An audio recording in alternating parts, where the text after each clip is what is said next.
Em 2013, uma comissão que preparava o novo inário de uma grande igreja evangélica dos Estados Unidos queria incluir ali a famosa canção In Christ Alone, de Keith Gary e Stuart Townend.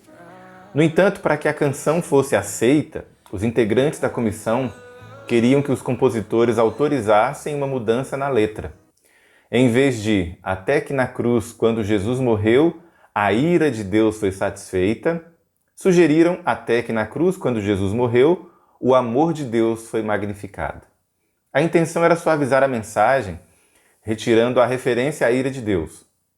Os compositores não autorizaram a mudança, a comissão rejeitou incluir a canção com sua letra original e o hino não entrou no inário.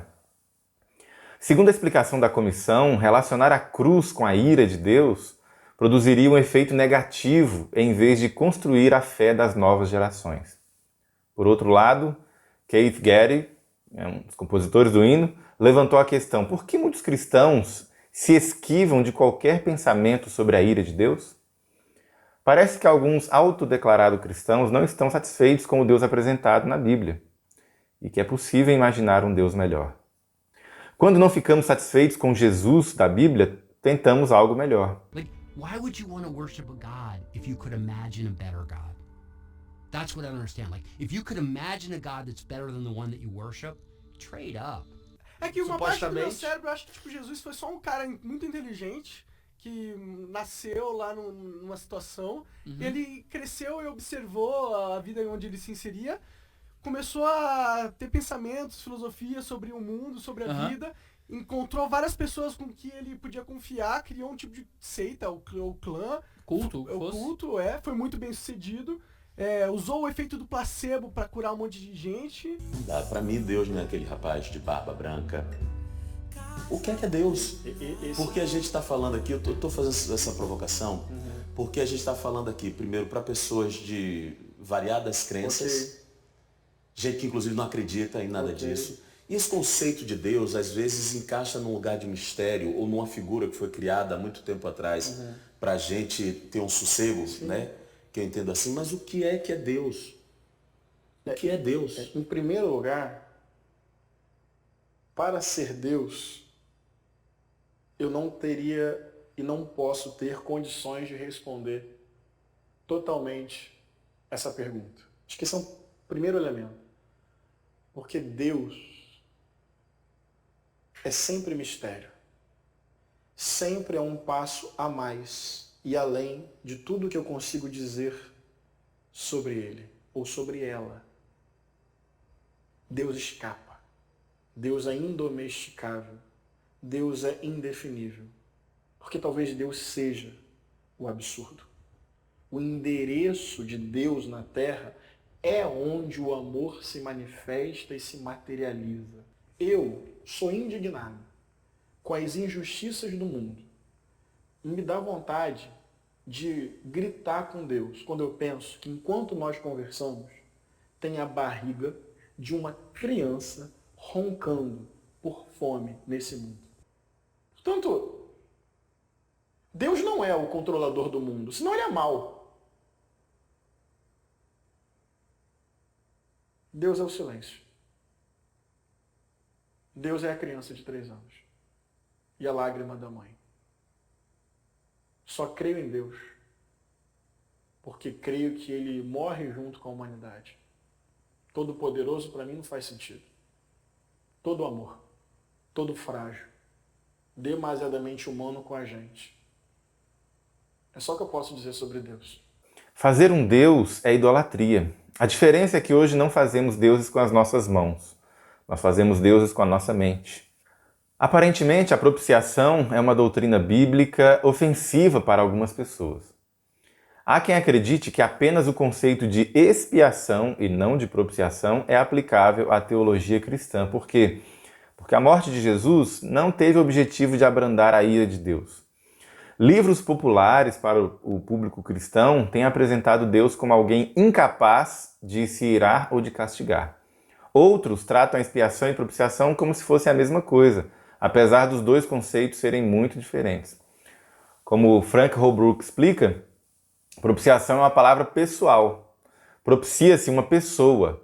Expiação é uma palavra impessoal. Expia-se um pecado ou um crime. Ou seja, propiciar é aplacar a ira e expiar é corrigir erros. Os teólogos têm debatido esse tema e você vai ter acesso a um artigo sobre isso, mas o fato é que a ira de Deus, que se levanta e resulta em juízo, castigo e destruição, está presente em toda a Bíblia. A sua ira santa e justa não é equivalente à ira humana, não é uma emoção relacionada à natureza pecaminosa, como no nosso caso. A diferença básica entre propiciação e expiação está na intenção. Em linhas gerais, a propiciação torna ou mantém a divindade favorável ao adorador, enquanto que a expiação faz uma reparação pela ofensa cometida. Em seus efeitos, a propiciação é direcionada à divindade, primariamente, e a expiação é direcionada aos atos de quem causou aquela ofensa à divindade. A Bíblia apresenta ambas, expiação e propiciação. O testemunho da Bíblia é claro ao descrever como a ira de Deus contra o pecado foi direcionada para si mesmo em Jesus, para que a gente fosse poupado. A salvação inclui, portanto, perdão e purificação de pecados, libertação da ira divina, expiação e propiciação. Existe ira de Deus e propiciação em Hebreus? Essa é a pergunta que a gente vai responder agora. O capítulo 2 de Hebreus relembra que toda transgressão recebeu justo castigo e que nós, os crentes, precisamos escapar desse castigo. O verbo escapar, ele é usado 2 vezes em Hebreus 2 e 12, sempre em referência aos juízos divinos que caíram sobre os rebeldes. Em Romanos 2, está explicitamente ligado ao juízo divino. É uma pergunta: escaparás ao juízo de Deus? Isso quer dizer que, levando em conta todo o contexto amplo de Hebreus 2, hilaskestai também denota propiciação. É através do sacrifício expiatório de Jesus que a ira de Deus em relação ao pecado é apaziguada. Então, hilaskestai, em Hebreus 2,17, provavelmente se refere ao resultado ou aos resultados do sacrifício de Jesus, que incluem expiação e propiciação da ira de Deus. Como o apaziguamento da ira é um conceito inerente à propiciação, é útil a gente verificar como que o tema da ira divina se apresenta em Hebreus. A ira divina está presente em Hebreus tanto no uso da palavra orgue, a palavra ira, quanto na descrição do caráter e das ações divinas. Assim jurei na minha ira, orgue, não entrarão no meu descanso. No Novo Testamento, a palavra orgue é usada para descrever a atitude de Deus diante do pecado e da rebeldia dos homens. O autor de Hebreus cita Salmo 95, em Hebreus 3,10, aquela declaração que Deus estava indignado com Israel e jurou contra eles na sua ira. E com uma breve parábola que a gente estudou na última aula, Hebreus 6, 4 a 8, o autor adverte aqueles que endureceram o coração que eles experimentarão a maldição de Deus, e nós vimos isso. O fato é que em Hebreus, Deus também é um fogo consumidor para o pecado. E é horrível coisa cair nas mãos do Deus vivo. Deus é aquele que diz: a mim pertence a vingança, e eu retribuirei. Outra vez, o Senhor julgará o seu povo, Hebreus 10. É por isso que os crentes devem servir a Deus de modo agradável, com reverência e santo temor. Em Hebreus há uma conexão entre a ira de Deus e a sua santidade, como no Antigo Testamento. A salvação em Hebreus inclui tanto a purificação dos pecados, expiação, quanto a libertação da ira de Deus, propiciação. A arca da aliança, continha a lei, certo? A lei suscita a ira, de acordo com Romanos. E a sua cobertura, o propiciatório com os querubins, simbolizava a presença de Deus. A arca, sem essa cobertura, poderia ser uma ameaça, era perigosa. Como quando os homens lá de Bet-Semes morreram por remover a cobertura e olhar para dentro da arca. Dessa forma, a cobertura, o hilasterion, a tampa da arca, o lugar de propiciação, ele recebia o sangue no dia da expiação. Ou seja, aquela tampa, ela ficava entre a ira de Deus e o pecador. Apesar de ser literalmente um meio, um lugar de expiação, o hilastério também tinha essa função propiciatória, de desviar a ira de Deus.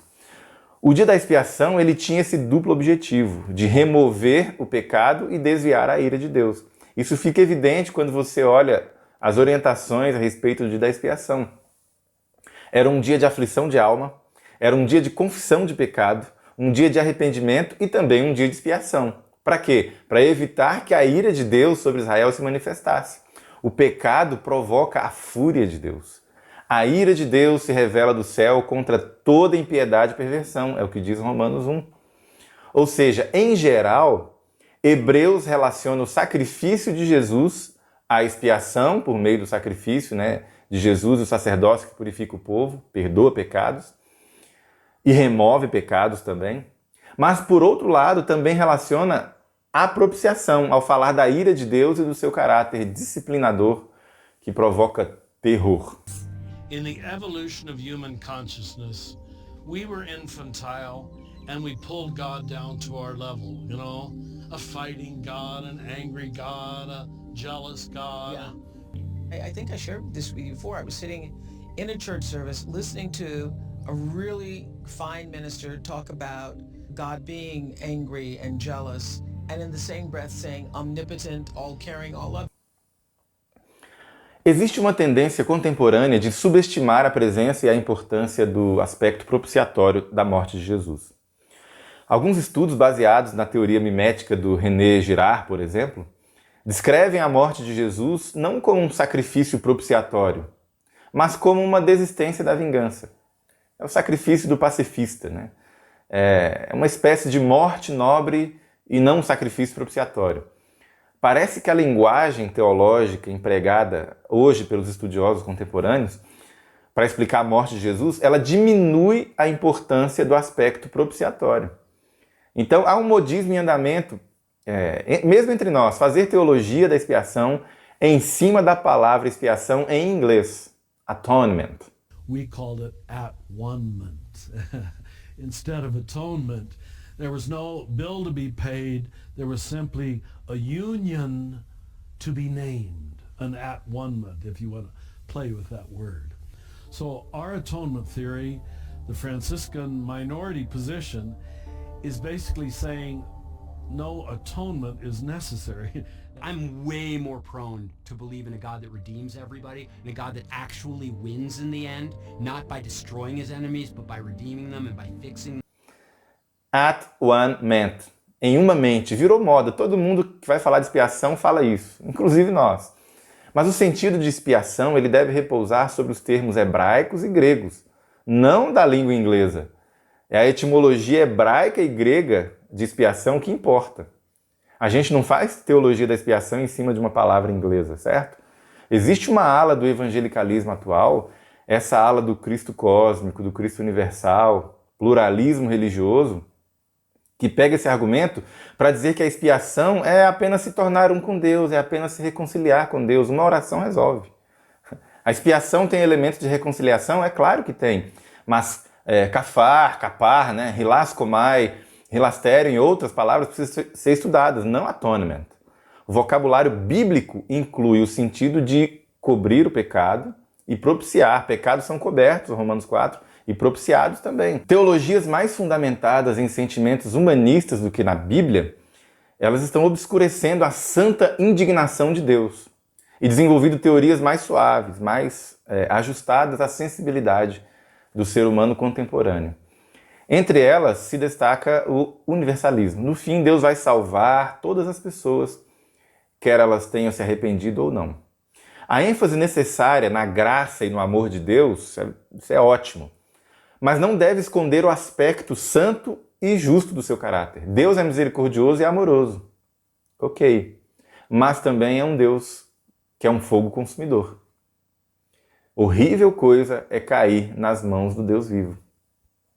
O John Stott destaca que, como o pecado não provoca ira em nós, a gente não acredita que o pecado provoque ira em Deus. Então nós somos o padrão. É preciso tomar cuidado para não selecionar da Bíblia somente o que é confortável e criar um Deus que é apenas a projeção dos nossos sentimentos e dos nossos conceitos. Teologias centradas no indivíduo e no seu comportamento, por outro lado, também tendem a diminuir a severidade da ira de Deus e a natureza propiciatória da morte de Jesus. Veja, essa é uma obra que só Jesus podia ter feito, mas algumas teologias sugerem que é possível escapar da ira divina apenas imitando o exemplo de Jesus. Quando o ser humano se vê diante de Deus, Deus Santo, ele se vê numa condição pecadora e sente a necessidade de orar como aquele publicano.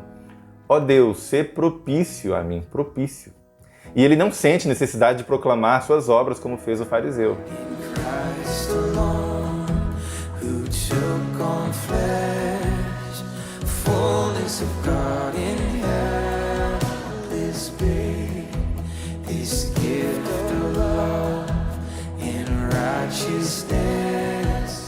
Scorned by the ones he came to save, till on that cross as Jesus died, the wrath of God was satisfied.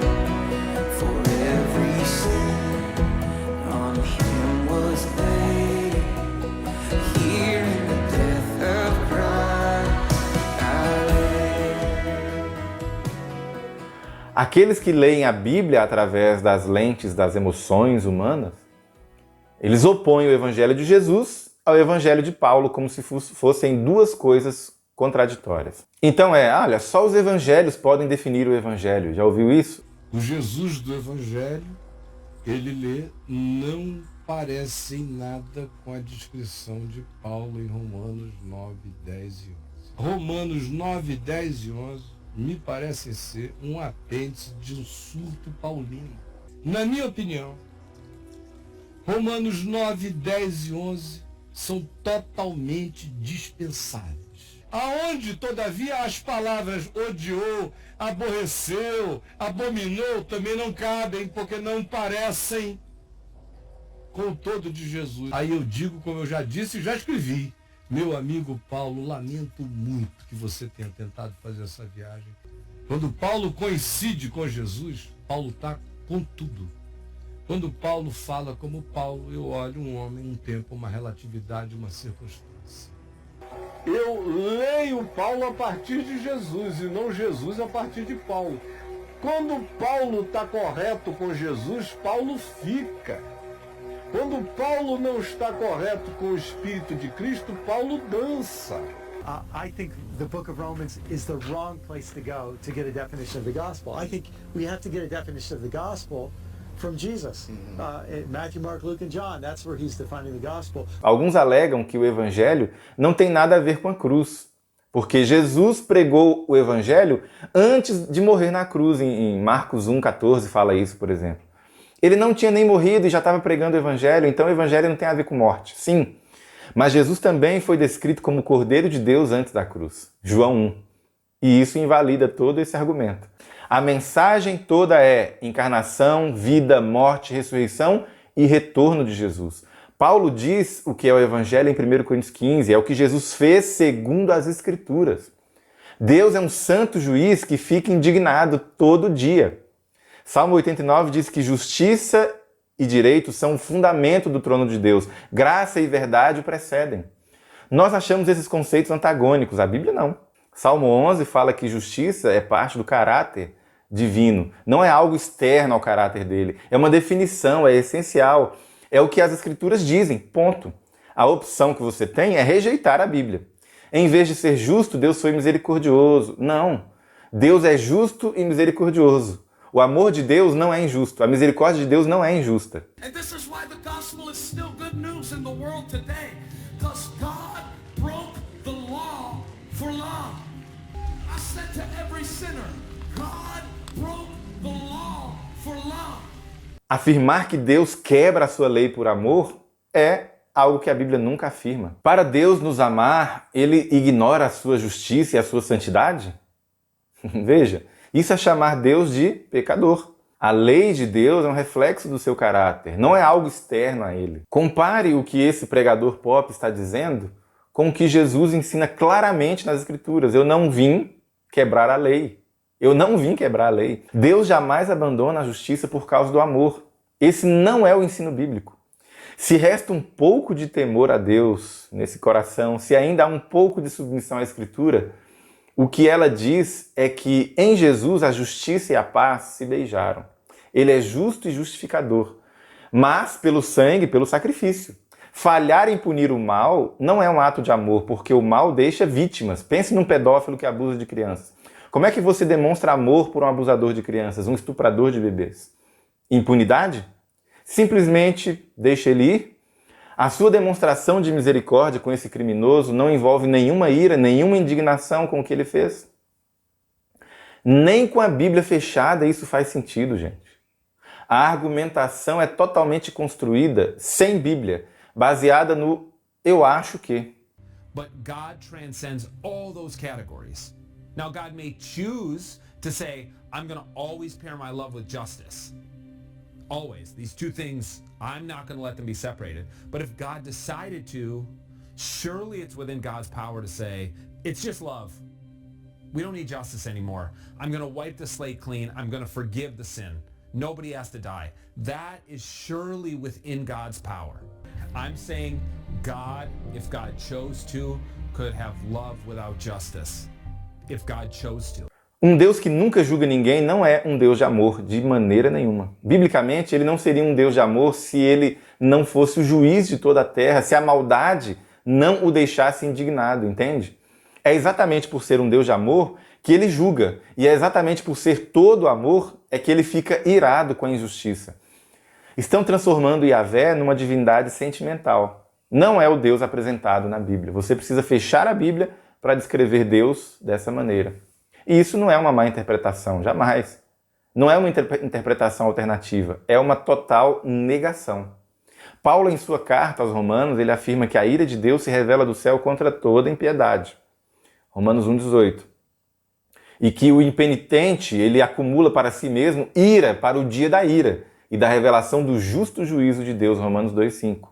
E que esse pecador será recompensado com o quê? Com ira e indignação, Romanos 2,8. O apóstolo afirmou ainda que a lei suscita a ira, Romanos 4,15, e perguntou, porventura será Deus injusto por aplicar a sua ira, Romanos 3,5? Felizmente, Paulo também apresentou a solução. Somos justificados gratuitamente, pela graça, mediante a redenção que há em Jesus, a quem Deus propôs no seu sangue como propiciação. Para quê? Para manifestar a sua justiça. Sendo justificados pelo sangue de Jesus, seremos o quê? Salvos da ira, Romanos 5,9. Esse é o quadro completo. Os críticos da doutrina da propiciação fazem uma caricatura do conceito bíblico. Eles apresentam uma imagem de um Deus raivoso que precisa ser acalmado por um filho amoroso, Jesus. Entretanto, essa não é a caracterização bíblica, porque não existe diferença entre o propósito do pai, o desejo do pai e o desejo do filho. Pai e filho amam igualmente e têm a mesma intenção de salvar. Em outras palavras, o próprio Deus faz propiciação por causa do seu amor. Ellen White declara que esse enorme sacrifício de Jesus não foi feito para despertar no coração do Pai o amor pelo ser humano e nem para fazer com que ele se dispusesse a salvá-lo. Não. O Pai nos ama, não por causa da propiciação, mas ele proveu a propiciação porque nos ama. A morte de Jesus não foi a causa do amor de Deus, mas foi o resultado desse amor. Jesus morreu porque Deus amou o mundo. O amor divino oferece o que a justiça divina exige, e Deus é tanto reconciliador quanto reconciliado. E aqui eu trago à tona um desdobramento dessa teologia sentimentalista e emotiva, a negação do exclusivismo, da soteriologia bíblica. One of the mistakes that human beings make is believing that there is only one way. This creates a basis for what I'd call a natural religion and a universal religion. Now see, that's no competitive religion. No, that's an inclusive, all-inclusive religion. All-inclusive That's religion. not the Jesus most people know. Essa é a pregação de uma religião natural, universal. Meus irmãos, nós não fomos chamados para isso. A exclusividade de Jesus é algo estabelecido pelo próprio Jesus, na Bíblia. Nós somos protestantes? Então, um dos lemas da Reforma Protestante é Solus Christus. Jesus é o único caminho. Ele não é um dos caminhos. Ele não é o melhor caminho. Ele é o único caminho. O cristianismo é, ao mesmo tempo, inclusivo e exclusivo. Esse é o pacote. Ele é inclusivo, Apocalipse 5,9 fala, porque é para todo mundo, para toda tribo, língua e nação, para qualquer um que receba Jesus Cristo. Mas ele é exclusivo porque é só por Jesus. Essa é a proposta. A proposta de Jesus não é pluralista. Ele não prega a salvação por meio do pluralismo religioso. Não. O Jesus da Bíblia ensinou uma soteriologia exclusivista. Ninguém vem ao Pai se não for por mim. A crença na exclusividade é vista como imoral hoje. Ela é antiética. Veja essa história. Um sujeito foi convidado para trabalhar num cargo público. O nome dele é Russell. E o senador Bernie Sanders, se opôs à indicação dessa pessoa baseado numa crença religiosa dele. You wrote, quote, Muslims do not simply have a deficient theology.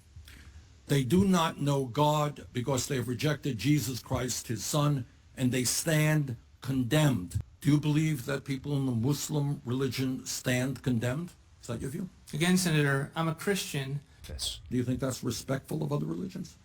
Senator, I wrote a post based on being a Christian and attending a Christian school that has a statement of faith that speaks clearly with regard to the centrality of Jesus Christ in salvation. I would simply say, Mr. Chairman, that this nominee is really not someone who is what this country is supposed to be about. I will vote no. O que houve? Uma discriminação religiosa baseada numa acusação de discriminação religiosa. Então, discursos como precisamos construir pontes e não muros, é claro. Na questão do diálogo interreligioso, de fato não precisamos ficar brigando o tempo todo e enfatizando as nossas diferenças teológicas num clima de hostilidade. Mas negar a exclusividade, a supremacia de Jesus não é construir pontes, é apostasia. O conceito bíblico de propiciação estabelece que lá na cruz, Deus propiciou sua própria ira, voltando contra si mesmo a sua indignação. Isso aconteceu quando Jesus tomou sobre si a ira de Deus que por justiça deveria cair sobre o ser humano. A propiciação evoca as palavras de Abraão. Deus proverá para si o cordeiro para o holocausto. E a afirmação de Isaías de que ao Senhor agradou moê-lo fazendo-o enfermar. Isaías 53.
É, portanto, uma expressão do amor de Deus por seus filhos, porque do próprio amor vem o dom que os reconcilia com Ele. E aqui vem outro conceito que muitos não gostam. A substituição, admitir que Jesus morreu em nosso lugar. Jesus, na Bíblia, meu amigo, é o pastor que dá a vida pelas ovelhas. Ele cumpre Isaías 53. A iniquidade de todos estava sobre ele. Jesus é esse ele de Isaías. Paulo diz que nós pregamos Cristo e Cristo crucificado. Quando Moisés viu a glória de Deus em Êxodo 34, há ali uma declaração muito forte. Deus não inocenta o culpado. Ele perdoa a todos, mas não inocenta o culpado. E como isso é possível? Como nós seremos perdoados? Provérbios 17:15 diz que quem justifica o perverso, o culpado, é abominável. E foi isso que Jesus se tornou por nós. O perdão divino estabelece que a justiça de Deus precisa ser satisfeita. Por isso Jesus teve que pagar a pena em nosso lugar, substituição. Quer dizer que se alguém se perder, se alguém não for salvo, se Deus executar o juízo, então o amor perdeu? Veja, Êxodo 15, verso 1, o juízo de Deus sobre os egípcios é a vitória de Deus. Ellen White descreve, após o juízo executivo, que o mal vai ser erradicado, a destruição de pecados e pecadores. E depois disso, o universo declara que Deus é amor. É assim que o amor vence. A justiça de Deus exige a morte do pecador. A morte, não a vida eterna no inferno, é a morte dele. Todo pecador será punido, todo. Ou ele será punido na pessoa de Jesus Cristo, ou ele mesmo, pessoalmente, será punido. A impunidade não prevalecerá. A Bíblia ensina que o amor, o verdadeiro amor, ele odeia, ele abomina. O amor deve ser sincero, odeiem o que é mal, apeguem-se ao que é bom. If you love life, you will hate death. If you love African Americans, you will hate slavery. If you love children, you will hate abortion. If you love Jews, you will hate the Holocaust. Why is it that we reserve the right as fallible human beings to burn with indignation when we see an injustice? And yet we say if God does the same thing, that's somehow morally beneath him. Em Apocalipse 19, Deus é louvado por fazer juízo. Deus não perde quando ele julga. Deus não perde quando executa a sua justiça. O amor não perde quando a justiça de Deus se manifesta. Jesus disse que haverá uma destruição e que muitas pessoas se perderão. E nós precisamos escapar disso. No Calvário, Jesus estava suportando a nossa punição, substituição. A ira de Deus contra a transgressão. Foi o senso da ira de seu Pai, o peso esmagador dos pecados do mundo, que tirou a vida de Jesus na cruz. O caráter propiciatório do sacrifício de Jesus o levou a passar por uma experiência semelhante à que os pecadores hão de sentir quando os cálices da ira de Deus forem derramados sobre ele. Mateus 10, 28 diz que devemos temer aquele que é capaz de destruir. E quem é capaz de destruir nesse texto? É Deus. Apocalipse 14, a destruição acontece na presença de Jesus. A pergunta é, como escaparemos? Efésios 2 traz a resposta. Deus é rico em misericórdia e, por causa do seu grande amor, ele nos deu vida, juntamente com Cristo, quando nós estávamos mortos em transgressões. Pela graça, sois salvos. Como diziam os antigos pregadores, com uma mão Deus segura os ventos, ele segura os efeitos da sua ira, e com a outra mão ele convida o pecador ao arrependimento. Um dia ele vai abaixar as duas mãos. O convite não será mais feito e o juízo não será mais represado. A ira será servida sem misericórdia. Meu irmão, é isso que você foi chamado para pregar. Não uma versão modificada disso, não uma paráfrase disso, não um espantalho disso. A Bíblia ensina que justiça implica punição. E essa não é somente a visão do Antigo Testamento. Isso está no Novo Testamento. Se a Bíblia não tem dificuldade nenhuma em vincular o amor de Deus ao conceito impopular de propiciação, nós também não deveríamos ter. Em vez de separar o amor da propiciação, é preciso dar a esses conceitos o lugar que a Bíblia dá. Pois é somente no sacrifício propiciatório e expiatório de Jesus que o amor encontra a sua máxima expressão. Nisso consiste o amor. Não em que nós tenhamos amado a Deus, mas em que Ele nos amou e enviou seu Filho como propiciação pelos nossos pecados. No fear in death. This is the power of Christ in me. From life's first cry to final breath, Jesus commands my destiny. No power of hell, no scheme of man could ever pluck me from his hand till he returns or calls me home. Here in the power of Christ I stand. Conte a história, a velha história. Conte por inteiro. É a história de Deus. E Ele é o melhor autor de todos os tempos. Ele é o grande pintor, o grande artista. A sua tarefa é apenas mostrar o quadro completo. Quando corretamente compreendida, a doutrina da propiciação nos coloca de joelhos e esvazia toda a pretensão humana de salvar a nós mesmos. À medida que a gente compreende a severidade da ira de Deus, da ira da qual escapamos, e o quanto isso custou ao Pai e ao Filho, convencemos-nos de que não tínhamos a menor chance. A nossa única reação deve ser semelhante aos anciãos lá de Apocalipse 4. Tirar a nossa coroa, jogá-la aos pés de Jesus e adorar aquele que vive e reina para todo sempre.